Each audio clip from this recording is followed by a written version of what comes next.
Voluntaryong nagbalik loob sa pamahalaan ang isang miyembro ng Communist Terrorist Group sa 2nd PMFC Tarlac PNP sa Barangay Malacampa, Kamiling, Tarlac. Kinilala ang sumuko na si Kaed Fran, isang 60 taong gulang, magsasaka, may asawa at residente ng Barangay San Sotero, Santa Ignacia, Tarlac. Siya ay dating miyembro ng KLG Tarzam, grupong pang-organisa ng magsasaka at CTG Front Organization na nag-ooperate sa probinsya ng Tarlac at Zambales. Ang pagbabalik loob ay resulta ng PNP sa pagsasanib pwersa ng iba't ibang unit ng pulisya na pinangungunahan ni Police Lieutenant Ferd P. Sudaypan, Force Commander ng 2nd Provincial Mobile Force Company ng Tarlac PPO. Katuwang ang Santa Ignacia MPS, PUI Tarlac, RMFB-3 at 71st IB.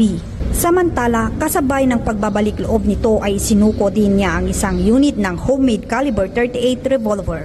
Kasalukuyang nasa pangangalaga ng autoridad ang mga isinukong kagamitan para sa dokumentasyon at tamang disposisyon. Sa ilalim ng programa ni Pangulong Marcos na naglalayong sugpuin ang insurhensya, ang pambansang pulisya sa pamumuno ni Chief PNP ay patuloy na hinikayat ang mga natitira pang miyembro ng taga-suporta ng Communist Terrorist Group na magbalik loob sa pamahalaan at samantalain ng programa ng ECLIP o Enhanced Comprehensive Local Integration Program tungo sa isang bagong Pilipinas.